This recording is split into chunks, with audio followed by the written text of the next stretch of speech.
جبکہ کل جاپان میں 14,000 سے زائد کیسز رپورٹ ہوئے ہیں، یہاں پر بھی 3 گنا اضافہ ہو چکا ہے۔ تاہم جاپان کے وزیر اعظم کا کہنا ہے کہ اولمپکس کھیلوں کی وجہ سے جاپان میں کورونا کیسز میں اضافہ نہیں ہوا۔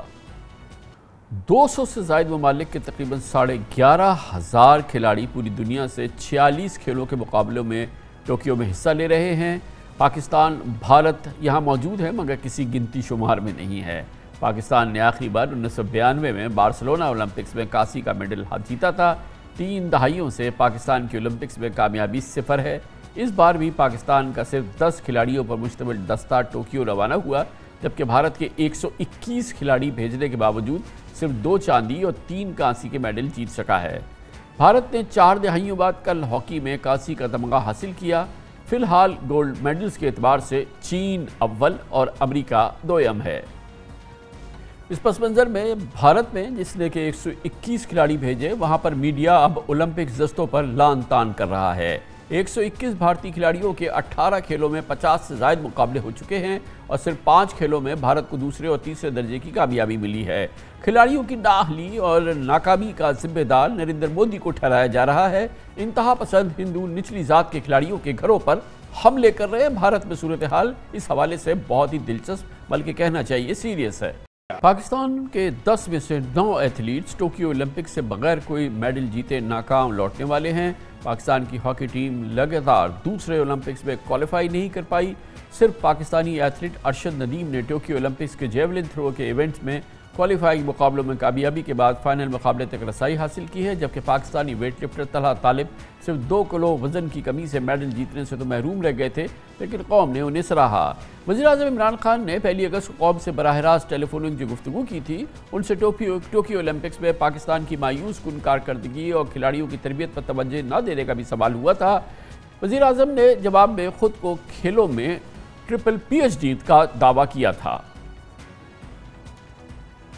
وزیر اعظم صاحب، سوشل میڈیا پہ ایک سوال آیا ہے کہ طلحہ طالب نے اولمپکس میں بغیر حکومت کے سپورٹ کے ویٹ لفٹنگ میں ملک کا نام روشن کیا اور صرف چند کلو گرام سے تگمے سے وہ محروم رہے۔ وزیر اعظم صاحب، 22 کروڑ کے ملک میں سپورٹس کا اتنا برا حال ہے۔ آپ ہمیشہ سے بات کرتے رہے ہیں ٹیلنٹ کی، لیکن یہاں پر سپورٹس کا زوال کیوں؟ دیکھیں، میں اس میں ضرور کہوں گا کہ مجھے جو ٹائم دینا چاہیے تھا سپورٹس کو وہ میں نہیں دے سکا، کیونکہ سپورٹس تو میں جانتا ہوں باقی چیزوں سے تو زیادہ میری اگر ٹرپل PhD ہے وہ سپورٹس کے اندر ہے، لیکن اتنے زیادہ اور ہمارے مسئلے مسائل شروع سے پہلے دن سے پڑ گئے کہ اور خاص طور پہ معیشت کا جو حالات تھے وہ ساری چیزوں کے اوپر اتنی زیادہ توجہ چلی گئی کہ جو سپورٹس کے اوپر مجھے ٹائم دینا چاہیے تھا وہ میں نہیں دے سکا۔ ہم نے سپورٹس کو ایک ادارہ بنانا ہے، اس پہ پروفیشنز لے کے آنے ہیں، اور وہ اب میں شروع کر رہا ہوں۔ اس کے بعد اس آخری 2 سالوں میں اب پورا زور لگانے لگا ہوں سپورٹس کے اوپر بھی۔ سارے یہ جو ہاکی فیڈریشن ہے اس کے اوپر پورا ان کے حالات دیکھنے لگا ہوں۔ کرکٹ کا میں دیکھ ہی رہا ہوں، لیکن اتنا میں نے اب اس پہ بھی زور نہیں دیا، کرکٹ کے اوپر بھی زور لگانے لگا ہوں۔ پہلے اب ہم آہستہ آہستہ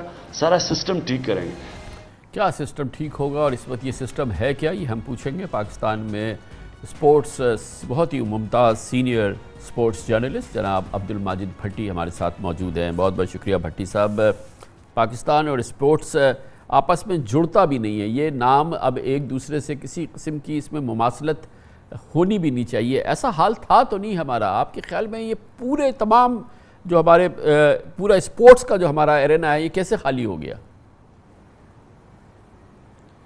دیکھیں خان صاحب، آج ہم 2021 میں کھڑے ہوئے ہیں اور 2021 میں ہمارے پاس صرف ایک ہی کھیل ہے، وہ ہے کرکٹ۔ ہاکی قومی کھیل تھا، ہم نے 4 بار اولمپکس میں گولڈ میڈل جیتا۔ انفارچونیٹلی آج آپ ہاکی کی اگر اسٹک لینے کے لیے کھیلوں کی کسی دکان پہ چلے جائیں تو میرے خیال میں ہاکی کی اسٹک بھی نہیں ملے گی۔ نان پروفیشنل اپروچ جو پرائم منسٹر صاحب بات کر رہے تھے، بالکل صحیح بات ہے۔ نان پروفیشنل لوگ پاکستان کے کھیلوں کو چلا رہے ہیں۔ دیکھیں 2021 اولمپکس کا سال تھا۔ میں آپ سے ایک بڑی حیران کن ایک چیز شیئر کرنے جا رہا ہوں کہ جون میں جب بجٹ آیا، بجٹ سے پہلے پاکستان اسپورٹس بورڈ جو ملک میں کھیلوں کے سارے معاملات کو کنٹرول کرتا ہے، پاکستان اسپورٹس بورڈ نے 44.5 کروڑ روپے حکومت کو واپس کر دیے۔ حالانکہ آپ طلحہ طالب کو لے لیں، ارشد ندیم کو لے لیں، یا جو ہمارے شوٹرز جنہوں نے پارٹیسپیٹ کیا ٹوکیو اولمپکس میں، سب نے یہ شکایت کی کہ ہمیں بہتر ٹریننگ دی جاتی تو ہمارے نتائج مختلف ہوتے. لیکن اسپورٹس بورڈ کی آپ پلاننگ دیکھیں کہ انہوں نے 44.5 کروڑ روپے حکومت کو واپس کر دیا کہ ہمیں 2021 میں ان کی ضرورت نہیں ہے. پھر پچھلے 2 سال سے پاکستان اسپورٹس بورڈ میں ڈائریکٹر جنرل کا عہدہ خالی رہا. 3 مہینے پہلے اسکواش کے ایک بڑے مشہور کھلاڑی ہیں قمر زمان، ان کے بھائی آصف زمان کو پاکستان اسپورٹس بورڈ کا ڈائریکٹر جنرل 2 سال یہ عہدہ خالی رہنے کے بعد جب بنایا گیا تو ان کا اس وقت بھی کیس عدالت میں زیر سماعت ہے اور معاملات جو ہیں وہ رکے ہوئے ہیں. تو بیسیکلی ہمارے پاس اسپورٹس کا کلچر نہیں ہے. آپ کو یاد ہوگا 70s میں جب ذوالفقار علی بھٹو صاحب لیکن بھٹی صاحب یہ تو ہو گیا حکومت کا ایک ادارہ نہیں ہے یا حکومت کا اس طرح سے نہیں ہے، مگر پاکستان کے گلی کوچوں میں، پاکستان کے شہروں میں، چھوٹے علاقوں میں، گاؤں میں یہ تو سپورٹس تو ایک جوان خون کا ایک حصہ ہوتا ہے. یہ سب کہاں غائب ہو گیا ہے؟ دیکھیں ہمارے پاس ٹیلنٹ تو ہے خان صاحب، لیکن ہمارے ملک میں آپ دیکھیں نا، کراچی ملک کا سب سے بڑا شہر جہاں میں اور آپ رہتے ہیں، اب یہاں پر گراؤنڈز پر جو قبضہ مافیا انہوں نے قبضہ کر لیا ہے. بچوں کے پاس گراؤنڈ نہیں ہے کھیلنے کے لیے. اب ارشد ندیم کی مثال لے لیں، یہ میاں چنو کے ایک چھوٹے سے چک سے اس کا تعلق ہے اور راج مستری اس کے والد تھے. اس نے اپنی ٹریننگ خود کی، دیسی انداز میں ٹریننگ کی، اور اب ہماری ایک ہی میڈل کی جو امید ہے یہ ارشد ندیم سے وابستہ ہے. طلحہ طالب کی جو سکسیس سٹوری ہے وہ بھی آپ دیکھ لیں کہ طلحہ طالب کو کوئی سرپرستی نہ ملی. ایون ارشد ندیم خان صاحب اس 2021 کے ٹوکیو اولمپکس میں واحد پاکستانی ایتھلیٹ تھا، بلکہ پاکستان کی ہسٹری کا پہلا ایتھلیٹ تھا جس نے ڈائریکٹ کوالیفائی کیا اولمپکس کے لیے. ہم نے جو اوپننگ سیریمنی تھی اس میں جو پاکستان کا پرچم تھا وہ ماہور شہزاد کے ہاتھ میں پکڑا دیا اور ایک کوئی شوٹر تھے، تو ہم نے ارشد ندیم کو وہاں بھی آنر نہیں کیا. تو بیسیکلی ہاکی میں بھی اگر آپ لیگیسی دیکھ لیں کہ ایئر مارشل نور خان تھے، بریگیڈیئر عاطف تھے، بریگیڈیئر حمیدی تھے، کرنل ظفری تھے، یہ بڑے بڑے جو ہمارے کرکٹ ہاکی کی تاریخ کے بڑے جو ایڈمنسٹریٹرز تھے وہ ایڈمنسٹریٹرز اب غائب ہیں. بیسیکلی ایک مافیا ہے جو پاکستان کی اسپورٹس کو کنٹرول کر رہا ہے. اب آپ دیکھیں کہ پاکستان اولمپک ایسوسی ایشن میں پچھلے 18 سال سے جنرل عارف حسن جو ہیں وہ رول کر رہے ہیں.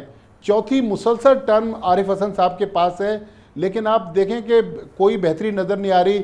پاکستان ایتھلیٹکس فیڈریشن جس کی طرف سے ارشد ندیم اولمپکس میں ریپرزینٹ کر رہے ہیں پاکستان کو، آج پاکستان اولمپک ایسوسی ایشن پر پاکستان اولمپک ایسوسی ایشن نے پابندی لگائی ہوئی ہے پاکستان ایتھلیٹکس فیڈریشن پر. تو بہت برا حال ہے. بیسیکلی جب تک ہم پروفیشنز نہیں لائیں گے، دیکھیں سارا کام حکومت کرنی ہے. آج جو بھارت نے 41 سال بعد ہاکی میں گولڈ میڈل جیتا ہے، تو بھارت کی حکومت کے ساتھ ساتھ وہاں پر اسپانسرشپ نے کروڑوں روپے دیے، وہاں کی فیڈریشنز نے بہت بڑا کام کیا. ہمارے ملک میں جو مین جو ذریعہ تھا جہاں سے ہمارے کھلاڑی اوپر آتے تھے، ہمارے یہاں آپ دیکھیں کہ آج بہت سارے بڑے ڈپارٹمنٹس نے اپنی ٹیمیں بند کر دی ہیں. قصہ عجب ہے، نہ سمجھنے کا نہ سمجھانے کا. عبدالماجد بھٹی ہمارے ساتھ موجود تھے. کمرشل بریک، اس دوران نیوز ہیڈ لائنز دیکھیں، جس کے بعد ہم اپنے پروگرام کے باقی حصے کے ساتھ واپس آتے ہیں.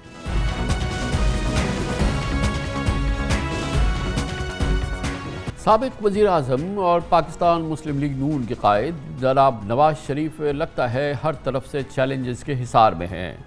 مسلم لیگ نون کے منتشر بیانیے کے سیاسی چیلنج کے بعد برطانوی امیگریشن قوانین نے نواز شریف صاحب کو گھیر لیا ہے. برطانوی حکومت نے نواز شریف صاحب کی بیماری کا عذر مسترد کر کے ان کے ویزے میں توسیع سے انکار کیا. یہ کل کی خبر ہے، جبکہ نواز شریف کے پاس پاسپورٹ کی اس سال 16 فروری سے ان کا پاسپورٹ بھی ایکسپائر ہو چکا ہے. پاکستان کی عدالتوں سے 4 کیسز میں جناب نواز شریف اشتہاری مفرور قرار دیے جا چکے ہیں. 1.5 ماہ قبل ان کی تمام سزائیں بھی بحال ہو گئی ہیں. ان کی طبی ضمانت پر رہائی اور سزا معطلی کا عدالتی ریلیف بھی ختم ہو چکا ہے. یعنی اب نواز شریف صاحب طبی ضمانت اور برطانیہ میں علاج کے لیے ان کا جو قیام ہے وہ قانونی، طبی اور اخلاقی چیلنجز کا سامنا ہے. ہم کہہ سکتے ہیں کہ اس میں جواز مسلسل کم ہو رہا ہے یا ختم ہو چکا ہے. لندن میں مسلسل قیام پر اصرار نواز شریف کے سیاسی امیج کو یقیناً کمزور کرے گا. وزیر اطلاعات فواد چودھری کہتے ہیں کہ نواز شریف کے پاس اب بہت محدود آپشنز ہیں.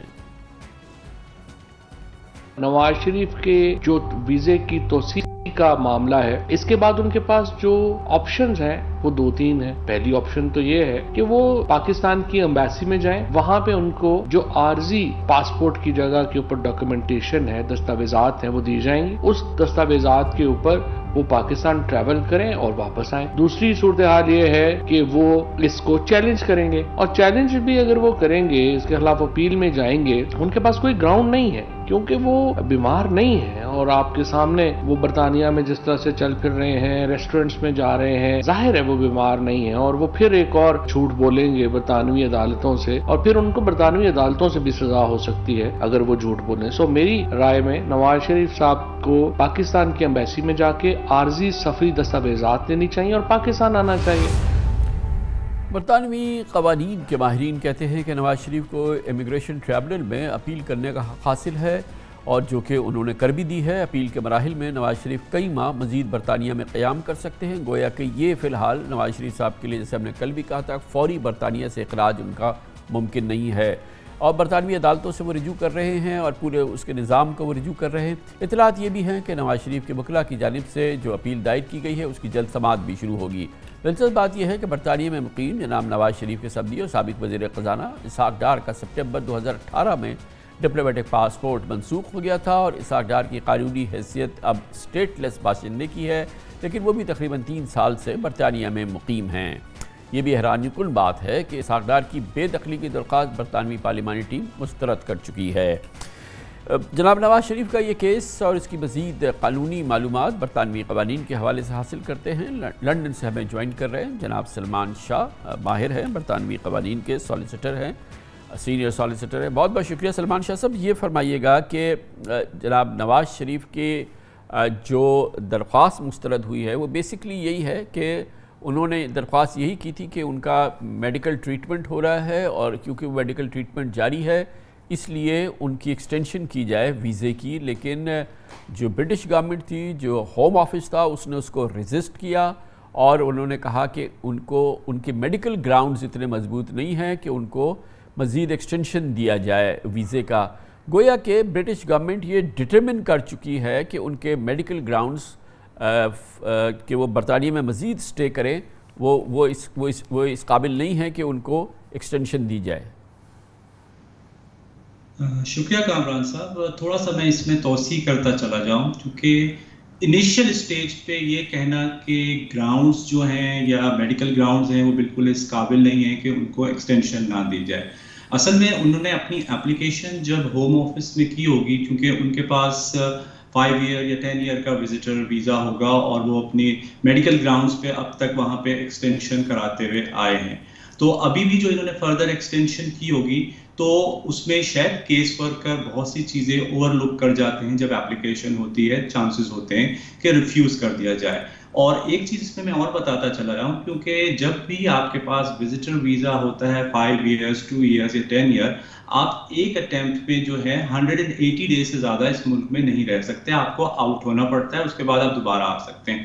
لیکن اگر آپ کے بہت ایکسیپشنل سرکمسٹانسز ہوں, لائک جیسے میاں صاحب کے میڈیکل تھے, تو انہوں نے بھی اپنی فردر ایکسٹینشن کے لیے یہ اپلیکیشن دی ہوگی, جو کہ اس وقت ریفیوز ہوئی ہے. اور ریفیوز میں ریزن ڈیفینیٹلی جو یہی ہوگا کہ جو انہوں نے اپنے میڈیکل ایویڈنس سبمٹ کیے ہوں گے, یا تو وہ کیس ورکر جو ہے اس کو سمجھ نہیں پایا ہوگا, یا وہ کم ہوں گے. اسی لیے ان کو رائٹ آف اپیل دیا گیا ہے, جو کہ 14 کیلنڈر ڈیز کے اندر آپ کو اپیل لانچ کرنی پڑتی ہے. اور لیکن سلمان شاہ صاحب, برطانیہ میں اپیل کا حق تو ہر معاملے کے اندر ہے. یہ تو برطانوی قوانین کی ایک مسلمہ حقیقت ہے کہ وہاں پہ بنا اپیل تو کوئی فیصلہ نہیں ہوتا.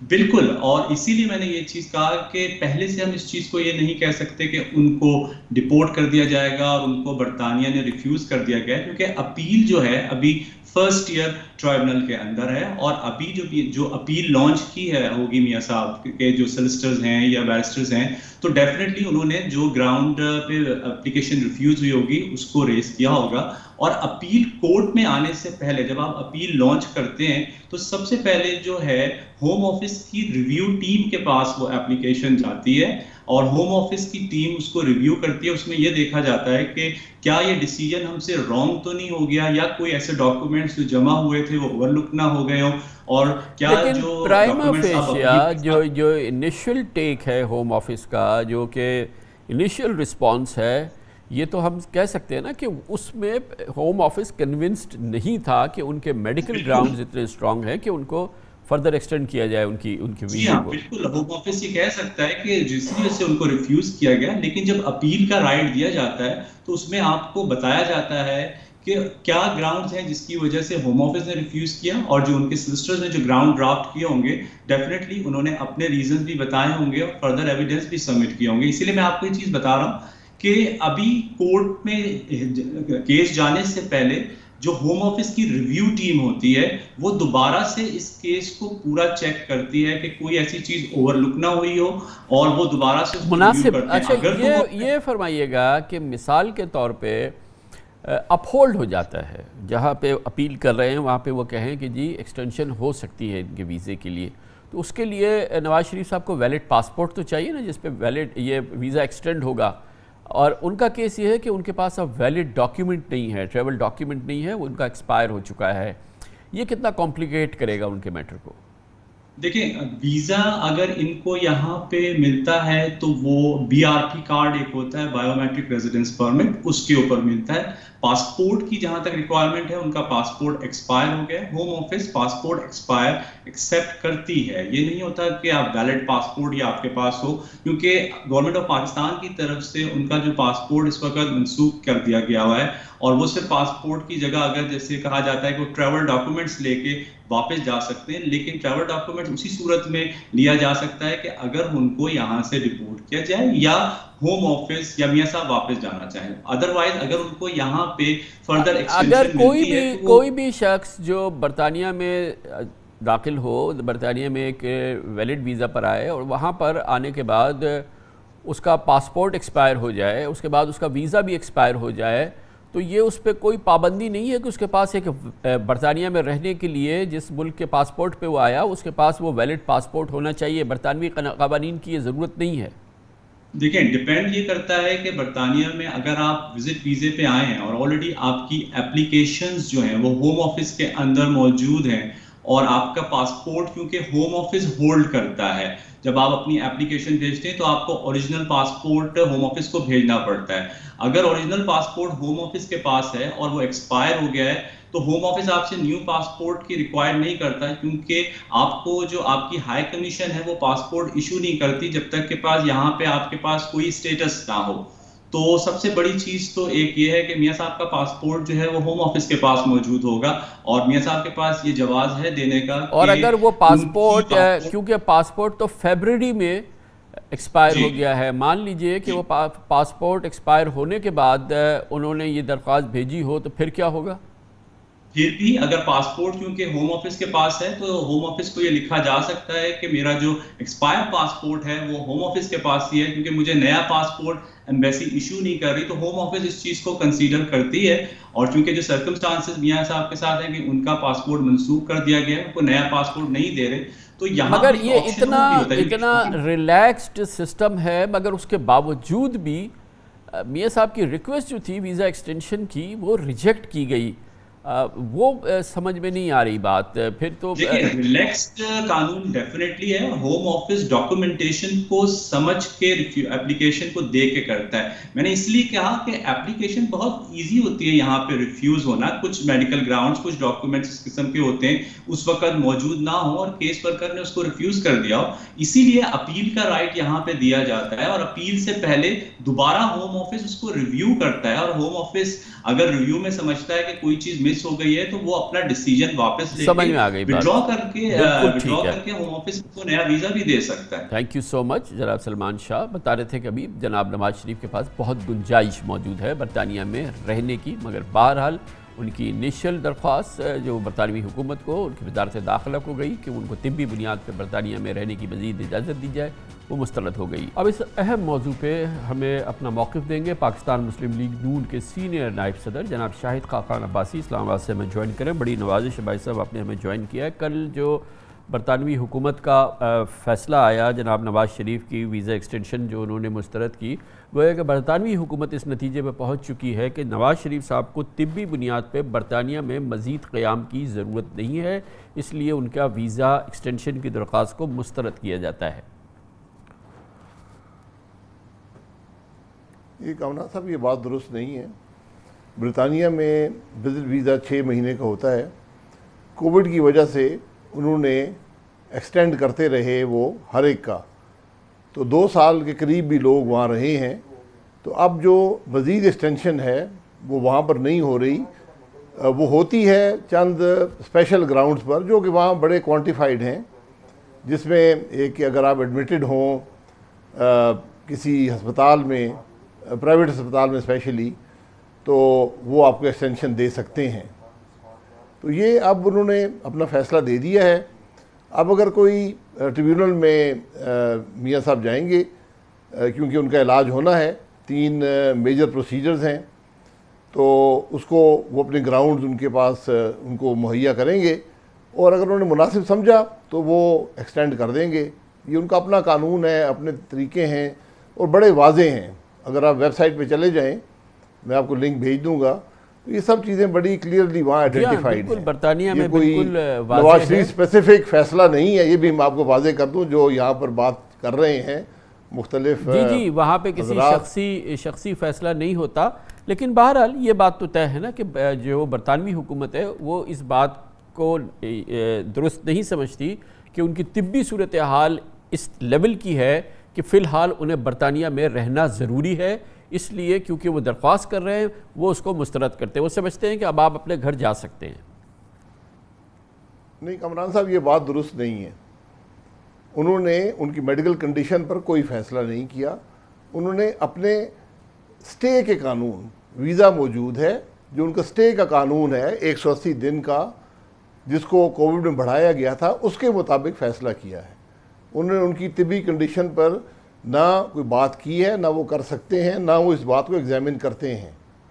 یہ بات اگر نواز شریف صاحب، کم از کم میری نالج جو ہے، اگر ہسپتال میں ایڈمیٹڈ ہوتے تو اس کا طریقہ کار اور ہوتا یا ہو سکتا تھا۔ اب ان کو یہ تو اطمینان کی بات ہے نا کہ ماشاءاللہ نواز شریف صاحب کی جب سے وہ تشریف لے گئے ہیں، ایسا کوئی دن نہیں آیا ان کی طبیعت کسی دن ایسی خراب نہ ہوئی کہ انہیں باقاعدہ ایڈمیشن کی ضرورت ہو۔ گویا کہ الحمدللہ ان کی طبیعت جو ہے وہ کافی حد تک کافی بہتر ہے، مطلب ایک دن بھی اگر ہاسپٹل نہ جائے تو اللہ تعالیٰ کا کرم احسانی ہے نا، طبیعت اس کے مطلب اچھی ہے۔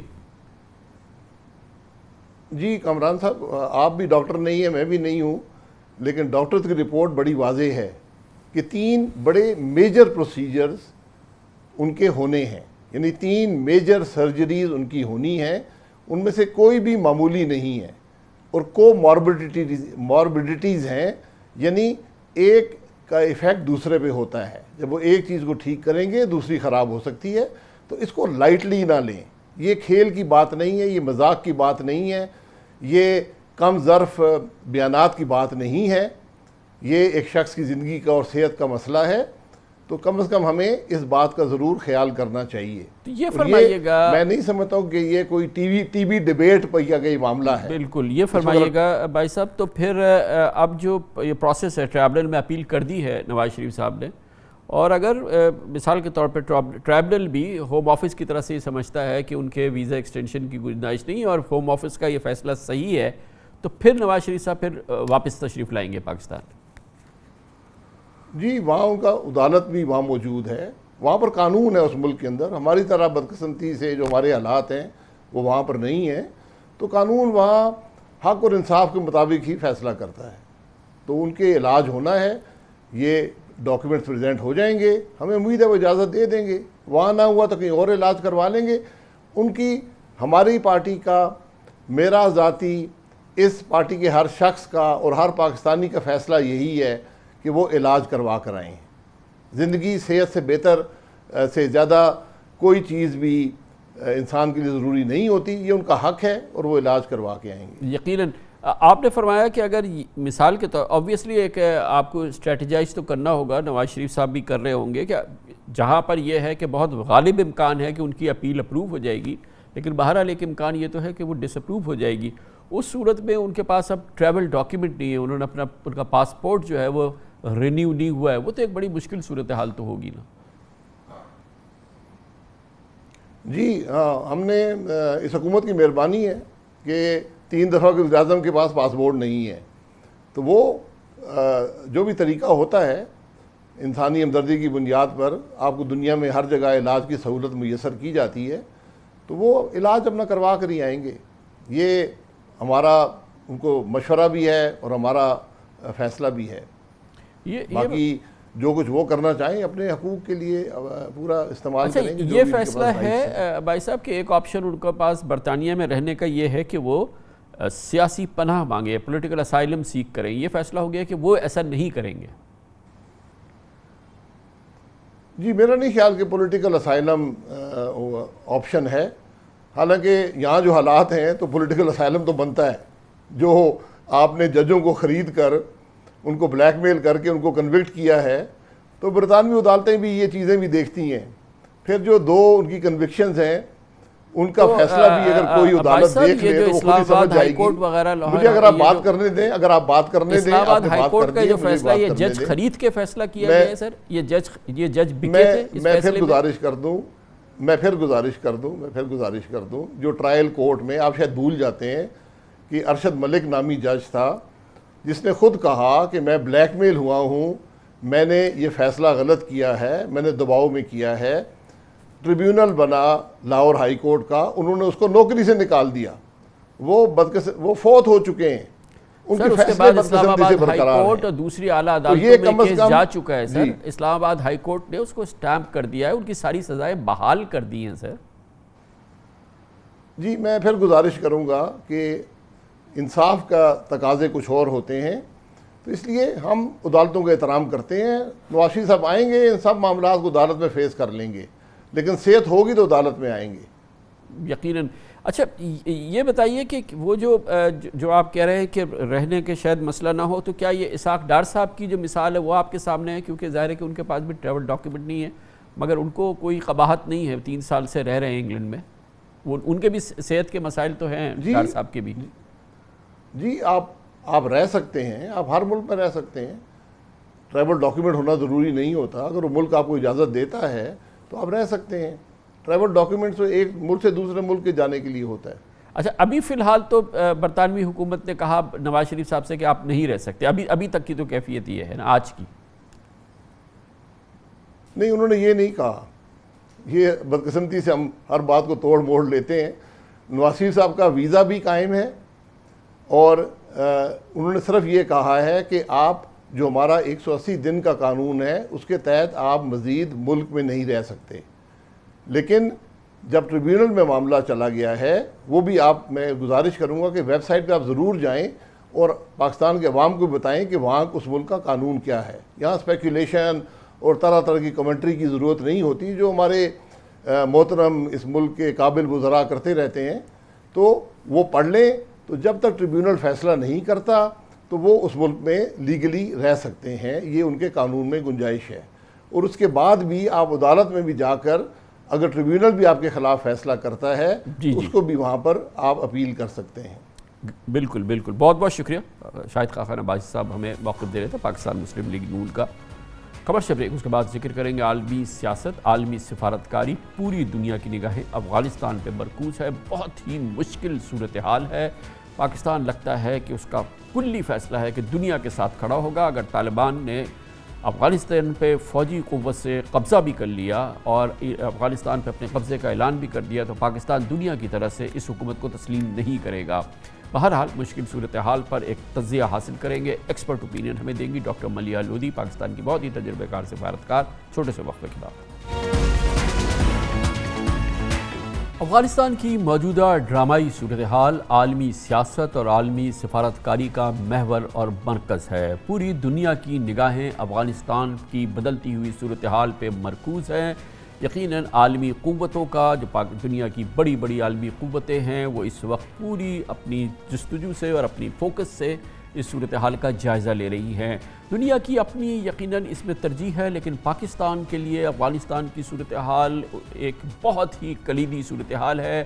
جتنا انٹرسٹ پاکستان کا اس صورتحال میں ہے یا جتنے اثرات اس کیفیت کے افغانستان کے پاکستان پہ ہوں گے، شاید کوئی دوسرا ممالک اس سے اتنا متاثر نہیں ہو، مگر عالمی قوتیں کوشش کر رہی ہیں کہ اس پورے مسئلے کا حل ڈھونڈا جائے۔ اس سلسلے میں تازہ ترین پیش رفت میں روس نے فیصلہ کیا ہے کہ دوحہ میں ایک کانفرنس ہوگی جس کے لیے دعوت نامے جاری کیے گئے ہیں، جس میں خاص طور پہ امریکہ، چین اور پاکستان کو دعوت دی ہے۔ روس نے ان مذاکرات میں اور اس اہم میٹنگ میں بھارت کو مدعو نہیں کیا ہے۔ پاکستان کی اس پوری صورتحال کو ساری دنیا ریکگنائز کرتی ہے، کیونکہ پاکستان اپنے پڑوسی ممالک میں کے حوالے سے افغانستان کے ساتھ سب سے بڑی 2640 کلومیٹر طویل سرحد رکھتا ہے۔ افغانستان میں امن و امان اور سیاسی استحکام پاکستان کے مفاد میں ہے، ضروری ہے۔ پاکستان پھر بھی اب کہتا یہ ہے کہ ایک بہت اہم لگتا ہے کہ پاکستان نے فیصلہ کیا ہے کہ طاقت کے بل پر افغانستان میں طالبان کا قبضہ نہیں ہونا چاہیے، وہ اس کا حامی نہیں ہے، بلکہ شاید امریکہ، چین، روس اور دیگر عالمی قوتوں کو بھی یہ قبول نہیں ہے۔ گویا کہ دنیا اس نقطے پہ یکجا ہو رہی ہے کہ طالبان اپنی فوجی پیش قدمی جاری رکھیں یا وہ جتنا چاہیں افغانستان پہ اپنے قبضے بڑھاتے جائیں قوت سے، لیکن دنیا ایک قوت کے ذریعے افغانستان پر طالبان قبضے کو فی الحال تسلیم کرنے کے لیے تیار نہیں ہے۔ افغان صدر اشرف غنی کی پاکستان پر بے بنیاد الزام تراشیوں کے باوجود پاکستان اس افغان عمل میں مسلسل شریک رہا ہے۔ اب بھی پاکستان نے دنیا پر واضح کیا ہے کہ پاکستان ایسی طالبان حکومت کو تسلیم کرنے کا ارادہ نہیں رکھتا۔ کل واشنگٹن میں پاکستانی سفارت خانے میں پریس کانفرنس کے دوران مشیر قومی سلامتی ڈاکٹر موحد یوسف نے اس موقف کا اعادہ کیا کہ پاکستان افغانستان میں کسی کا زبردستی قبضہ قبول نہیں کرے گا۔ 4 روز قبل بھی ڈاکٹر موحد یوسف نے اس عزم کا اظہار کیا تھا کہ ملٹری ایکشن کے بجائے افغانستان میں افہام و تفہیم سے بننے والی حکومت ہی پاکستان کو قبول ہوگی۔ اس بات پہ بھی ایگریمنٹ ہے کہ ملٹری ٹیک اوور کسی کو ایکسیپٹیبل نہیں ہے۔ اب اس کی وجوہات فرق ہو سکتی ہیں۔ افغان حکومت کو تو آف کورس نہیں ہونا چاہیے۔ لیٹس سے کسی اور ملک کو ہو سکتا ہے کہ جی ملٹری ٹیک اوور نہیں، بیکاز ڈیموکریسی امپورٹنٹ ہے۔ پاکستان کے لیے ملٹری ٹیک اوور ڈیموکریسی کی وجہ سے، ہیومن رائٹس کی وجہ سے اور اس وجہ سے کہ ایک سول وار پاکستان افورڈ ہی نہیں کر سکتا، وہ بھی موجود ہے۔ So all of this is agreed. The question is how do you operationalize all of this. بہت سی میٹنگز ہو رہی ہیں، دیکھیں اب میٹنگ پہ میٹنگ ہو رہی ہے، ابھی ہم نے اس میٹنگ سے نکل کے ایک ایکشن اورینٹڈ چیز پہ جانا ہے جہاں تمام امپورٹنٹ طالبان قوتیں اگری کر لیں اکٹھے بیٹھ کے ایک ریئلسٹک سلوشن نکالنے کے۔ پرائم منسٹر عمران خان گزشتہ مہینے امریکی اخبار نیو یارک ٹائمز کو ایک انٹرویو میں یہ بات کہہ چکے ہیں کہ پاکستان صرف ایسی حکومت کو تسلیم کرے گا جس کا انتخاب افغانستان کے لوگوں نے کیا ہو۔ 10 روز قبل امریکی ٹی وی پروگرام میں PBS نیوز آور کے ایک انٹرویو میں انہوں نے کہا تھا کہ اس وقت بہترین چوائس یہ ہے کہ کسی طرح افغانستان میں ایک سیاسی تصفیہ ہو جائے، طالبان دوسری قوتوں کے ساتھ مل کر بیٹھ جائیں اور ایک مربوط اور جامع حکومت بنے۔ اگرچہ یہ پوری پس منظر کے باوجود طالبان اس وقت پوری قوت سے کابل کی جانب پیش قدمی کر رہے ہیں اور اس بارے میں کوئی شک نہیں ہے کہ وہ کابل پہ ایک فوجی قوت کے ذریعے قبضہ کرنا چاہتے ہیں اور افغانستان پر فوجی قوت کے ذریعے طالبان حکومت قائم کرنے کا ارادہ رکھتے ہیں۔ لیکن یہ بھی بات اپنی جگہ صحیح ہے کہ مستقبل کی طالبان حکومت کو بہر صورت عالمی پذیرائی درکار ہوگی، اور پچھلے ہفتے اس خواہش کے حوالے سے ایک بڑی پسپائی ہوئی طالبان کو جب اقوام متحدہ کی سلامتی کونسل نے ایک بیان میں کہا کہ اقوام متحدہ افغانستان میں امارات اسلامی کی بحالی کی حمایت نہیں کرتی۔ بیان میں کہا گیا تھا کہ سلامتی کونسل کے اراکین کو افغانستان میں طالبان کے حملوں کے نتیجے میں بڑھتے ہوئے تشدد پر تشویش ہے۔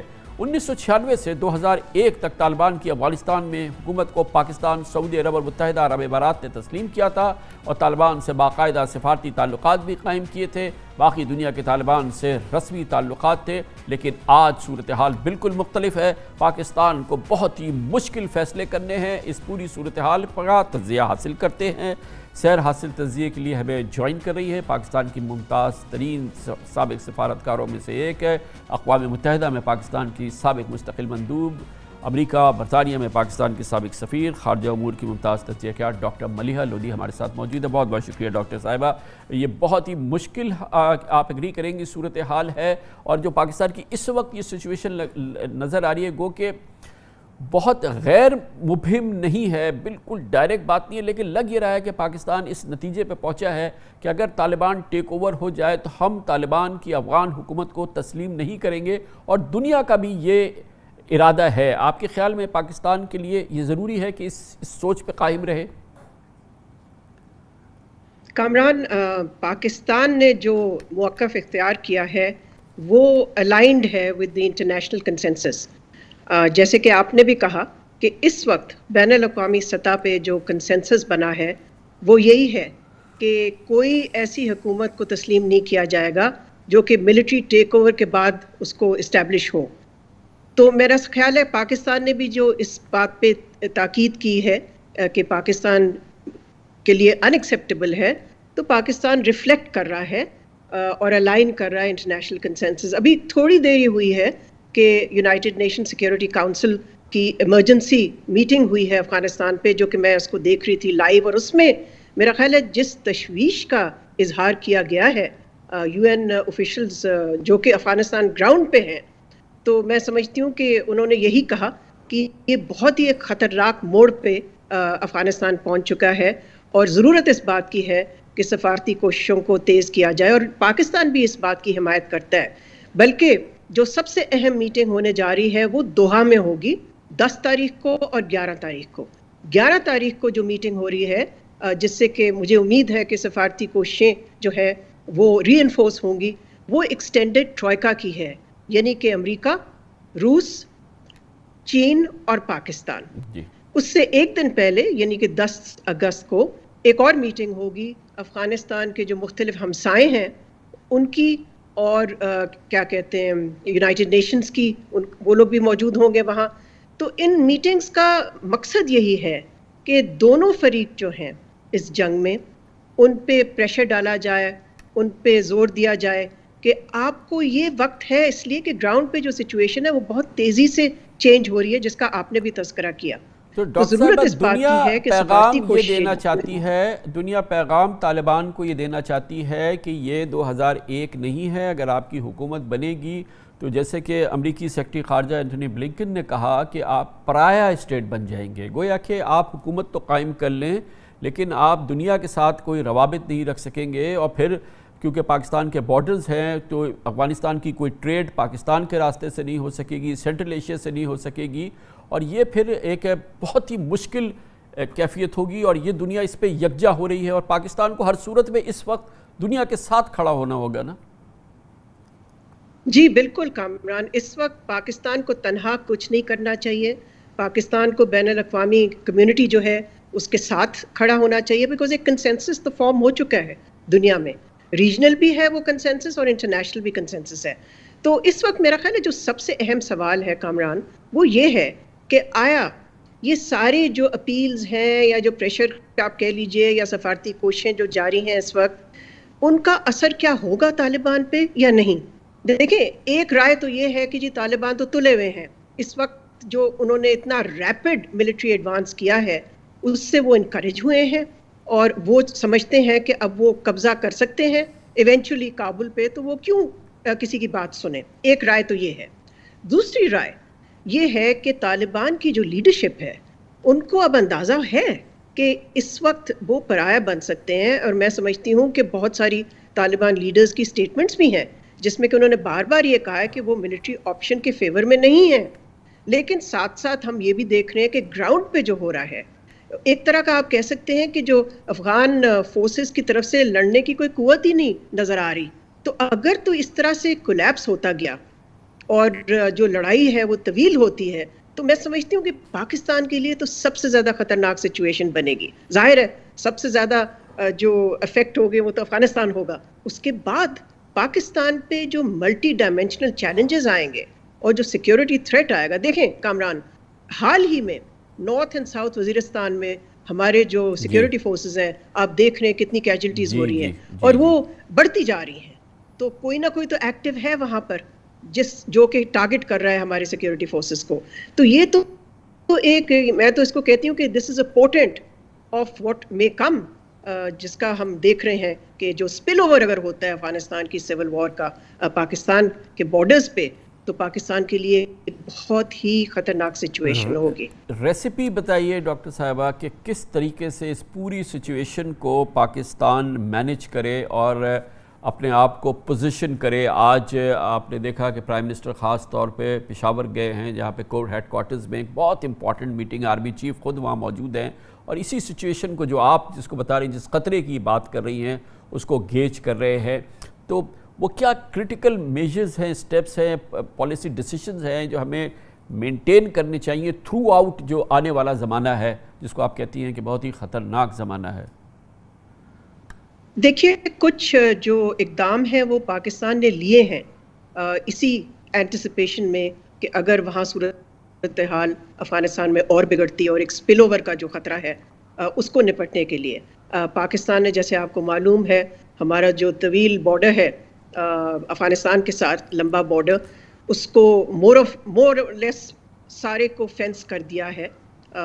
دوسرا، پاکستان نے جو ہماری وہاں لا انفورسمنٹ ایجنسیز ہیں ان کی ٹریننگ کو اپ گریڈ کیا ہے، فرنٹیئر کور کو اسٹرینتھن کیا ہے فردر، اور ہماری جو ٹیکنیکل سرویلنس کیپیبلٹی ہے اس کو بھی ہم نے اسٹرینتھن کیا ہے۔ سو یہ تو کچھ اقدام جو ہیں ہم گراؤنڈ پہ لے رہے ہیں، لیکن اصل ایشو یہ ہے کہ آیا یہ کافی ہے، یا کہ جو صورتحال اب ہمیں نظر آ رہی ہے افغانستان میں، اس کے لیے جو ہمیں کرنا پڑے گا، میں سمجھتی ہوں کہ میں واپس جاتی ہوں اس پوائنٹ پہ کہ جو بھی ہم نے کرنا ہے ہمیں بہت کلوزلی کنسلٹ کرنا چاہیے چین سے، روس سے، امریکہ سے، جو کہ ہم کر بھی رہے ہیں ٹروئکا میں، اور ویسے بھی، اور ہمیں جو افغانستان کے اور ہمسائے بھی ہیں، اس میں ایران ظاہر ہے شامل ہے، ان کے ساتھ بھی ہمیں اپنے کانٹیکٹس بڑھانے چاہیے، بیکاز اس وقت میرا خیال ہے وقت ابھی بھی ہے سفارتی کوششوں کے لیے، تو یہ ابھی وہ وقت ختم نہیں۔ ڈاکٹر صاحب یہ فرمائیے گا کہ پاکستان کی چین کے ساتھ کنورجنس تو انکویسچنیبل ہے، پاکستان کے ساتھ انٹرسٹنگلی رشیا کے ساتھ بھی ایک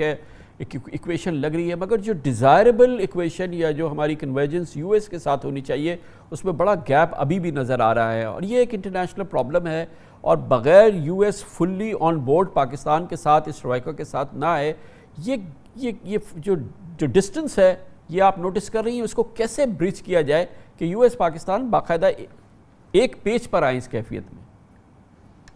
دیکھیے کامران، یہ آپ نے بالکل صحیح سوال کیا ہے، اس لیے کہ اس وقت ضرورت اس بات کی ہے کہ پاکستان اور امریکہ کے درمیان تعاون اس قسم کا ہو جس سے کہ اگر یہ خدشہ ہے جو کہ سب کو نظر آ رہا ہے اب کہ ایک خطرہ ہے سول وار کا، اس کو کیسے ایورٹ کیا جائے، کیسے پریونٹ کیا جائے۔ تو اس کے لیے یس، یہ صحیح ہے کہ ایک ٹرسٹ ڈیفیسٹ جو ہے دونوں ممالک کے درمیان وہ ابھی بھی برقرار ہے، تو میں سمجھتی ہوں ضرورت اسی کی ہے کہ ہم کوششیں جاری رکھیں اور امریکہ کو آن بورڈ رکھیں، باقی جو ہماری کنسلٹیشنز ہو رہی ہیں، اور ساتھ ساتھ ظاہر ہے یہ بھی بہت اہم ہے کہ چین کو اور روس کو بھی ہم آن بورڈ رکھیں۔ تو میں سمجھتی ہوں کہ ایکسٹینڈڈ ٹروئکا کی جو میٹنگ ہے، دیکھیں ایک میکنزم ہے، ایک انسٹرومنٹ ہے جس میں کہ یہ مختلف ممالک جو ہیں وہ اپنی پالیسیز کو الائن کر سکتے ہیں اور ایک کلیکٹیو ایکشن لے سکتے ہیں ویزاوی یہ دو جو فریق ہیں افغانستان میں۔ بہت بہت شکریہ ڈاکٹر ملیحہ لودھی ہمارے ساتھ موجود تھی۔ جیسے کہ ڈاکٹر ملیحہ لودھی کہہ رہی تھی، بہت امپورٹنٹ ہوگا 11 آنے والی 11 تاریخ کو دوحہ میں جو اجلاس ہوگا، روس، پاکستان، چین اور امریکہ افغانستان کی صورتحال کے حوالے سے یہ 4 بڑی قوتیں یکجا ہوں گی، اور پھر افغانستان کے مستقبل کی جو صورتحال پیدا ہو رہی ہے اس پہ ایک یکجا موقف اختیار کریں گی۔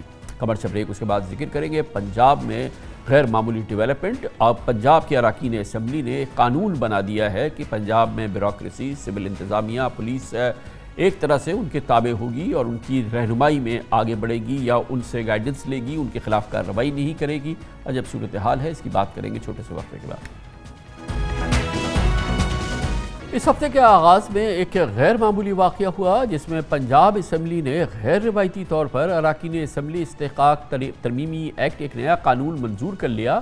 اس بل کو دوسری مرتبہ کیو لیگ کے رکن پنجاب اسمبلی نے پیش کیا تھا، اور اہم بات یہ ہے کہ اراکان میں موجود اسمبلی میں موجود تمام اراکان نے متفقہ طور پہ اس کو منظور کیا، اور اس ایکٹ کے تحت بیوروکریسی معزز اراکین اور ایوان کا استحقاق مجروح کرنے پر اب جواب دہ ہوگی۔ یہ بہت ہی غیر معمولی ڈیولپمنٹ ہے۔ اگر کوئی بیوروکریٹ ایوان یا ایوان کی کسی رکن یا کمیٹی کے استحقاق کو مجروح کرتا ہے تو اسپیکر یا ایوان کی نامزد کردہ کمیٹی ایسے بیوروکریٹ کو سزا دینے کا بھی اختیار ہوگا۔ یہ پہلی بار ہے کہ کسی اسمبلی نے خود سزا لینے کا اختیار حاصل کیا ہو، وہ بھی بیوروکریسی کے خلاف۔ یعنی ایک طرح سے پنجاب کے اراکین اسمبلی نے بیوروکریسی پر نکیل ڈالنے کی کوشش کی ہے۔ دلچسپ بات یہ بھی ہے کہ بل کی منظوری کے بعد اسمبلی میں 49 حکومتی اور 97 اپوزیشن اراکین موجود تھے، یعنی تمام اراکین اسمبلی چاہے ان کا تعلق پی ٹی آئی سے ہو، پیپلز پارٹی یا نون لیگ سے، اپنے مفادات کے تحفظ کے لیے اس اسمبلی تلے اکٹھے ہوئے۔ پہلی مرتبہ یہ بل پیپلز پارٹی نے پیش کیا تھا اور 14 جولائی کو اس کو ترمیم منظور کر کے اراکین پنجاب اسمبلی نے اسی دن دستخط کے لیے گورنر کو بھیجا تھا، لیکن غیر متوقع طور پہ گورنر نے پنجاب کی اس بل پر، جس غیر معمولی بل پر اعتراض لگایا، اسمبلی میں واپس بھیج دیا۔ مطلب یہ کہ تحریک انصاف کے گورنر جو وفاق کی نمائندگی کرتے ہیں، کم از کم اس بل کے حوالے سے پی ٹی آئی کے اراکین پنجاب اسمبلی سے بالکل مختلف انہوں نے موقف رکھا۔ 2 روز قبل انہوں نے اس کی وضاحت بھی کی۔ دیکھیں، میں جو ہے گورنر کے عہدے پہ ہوں، نہ میں کسی کو خوش کرنے کے لیے کام کرتا ہوں، نہ میں کسی کی ڈکٹیشن لیتا ہوں۔ میں اپنے ضمیر کے مطابق، اپنی سوچ کے مطابق فیصلہ کرتا ہوں۔ اور میرے ذہن میں ایک سوال تھا، آج بھی ہے، کہ جو جوڈیشری کی پاور ہیں، کسی کو سزا دینے کی پاور ہے، وہ صرف ججوں کے پاس ہونی چاہیے۔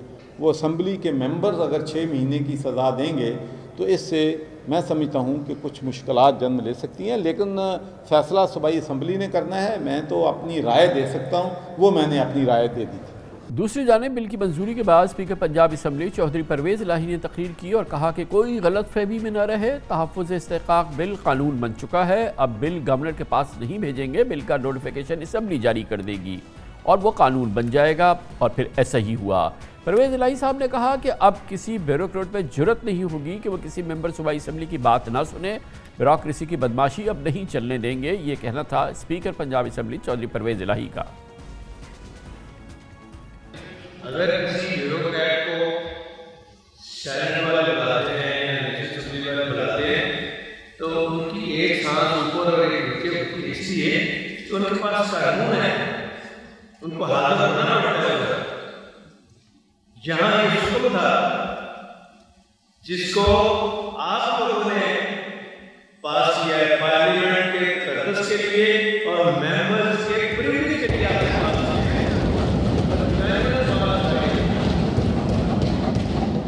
اور اس ایکٹ میں لکھا ہوا ہے کہ جو ہنڈرنس کرتے ہیں، جو اسمبلی کی پروسیڈنگ کو روکے گا، جو کسی ممبر کی جو جائز اس کا پریویلیج ہے اس کو وائلیٹ کرے گا اور ہنڈرنس کریٹ کرے گا، اس کو سزا دی جا سکتی ہے۔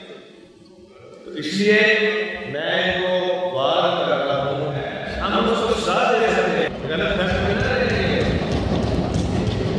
جیسے کہ توقع تھی، اس معاملے نے پوری بیوروکریسی میں جو کہ پہلے ہی اضطراب میں مبتلا تھی مزید مضطرب کر دیا ہے، اور خبروں کے مطابق کہ بیوروکریسی خاموشی سے اپنا رد عمل ترتیب دے رہی ہے۔ ظاہر ہے کہ اس پوری صورتحال میں معمول کے مطابق کام کرنا ایک مشکل عمل ہوگا۔ اس نئی اور غیر معمولی ڈیولپمنٹ میں بات کرتے ہیں۔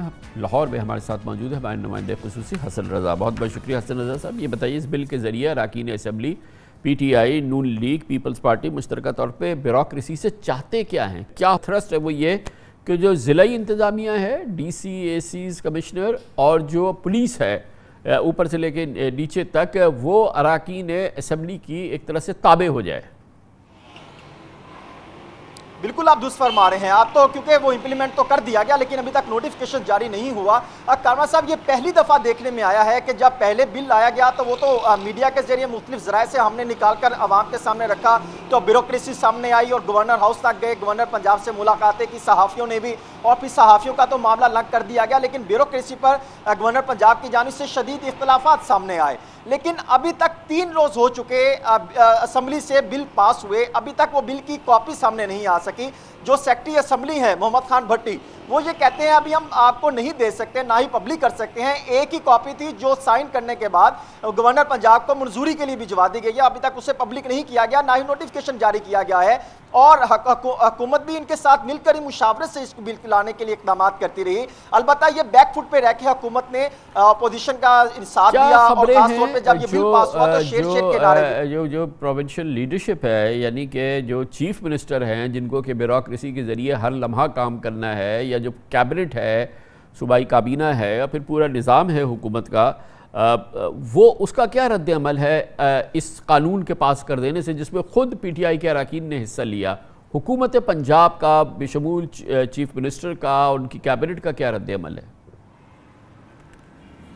دیکھیں جو کیبنٹ ہے وہ تو ان کی طرف سے متعدد وزراء سے بات ہوئی، وہ تو یہ کہتے ہیں ہم اس لیے بات نہیں کر سکتے کیونکہ چودھری پرویز لائی صاحب ناراض ہو جائیں گے، اور دوسرا جو پروونشل حکومت ہے اگر ان کی بات کی جائے تو یہ انڈائریکٹ اس بل کی حمایت میں ہی تھی لیکن فرنٹ فٹ پر آنا نہیں چاہ رہی تھی، جس کی وجہ سے ان کے ساتھ آئے۔ اور بیوروکریسی کو وہ یہ بات کرتے دکھائی دیتے ہیں کہ کیونکہ ابھی تک مسودہ ہم نے بھی نہیں پڑھا اور کسی ممبر اسمبلی نے نہیں پڑھا، اور وزراء یہاں پر مسودہ لینے کے لیے کوشش کرتے ہیں ان تک بھی نہیں پہنچا، جس کی وجہ سے ہم اس پر کچھ بات نہیں کر سکتے۔ البتہ وہ میٹنگز میں بیوروکریسی کا ساتھ دکھائی دیتے ہیں، ان کے حق میں کھڑے ہونے کے دعوے کرتے ہیں کہ جب آ جائے گا تو آپ عدالت میں جا سکتے ہیں، ہم ایوان میں بات کریں گے، لیکن ابھی تک کسی کی جانب سے کوئی بات نہیں کی گئی۔ اور وزیر قانون راجہ بشارت خود یہ کیونکہ بڑے امپورٹنٹ وزیر ہے، ان تک یہ مسودہ ابھی تک نہیں پہنچا، ان کی جانب سے تصدیق کی گئی ہے کہ نہ تو وزیر قانون کے پاس مسودہ ہے، نہ ہم نے دیکھا ہے۔ بہت ہی گنجلک سچویشن ہے حسن رضا صاحب، ایسا لگتا ہے۔ بہت بہت شکریہ حسن رضا ہمارے ساتھ موجود تھے۔ اس کے ساتھ ہی ہمارے آج کے پروگرام کا اختتام ہوتا ہے۔ سیٹرڈے سنڈے کی ہفتہ وار تعطیل کے بعد پیر کو انشاءاللہ آپ سے پھر ملاقات ہوگی۔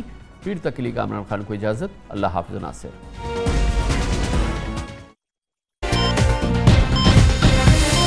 دنیا خبر کی دنیا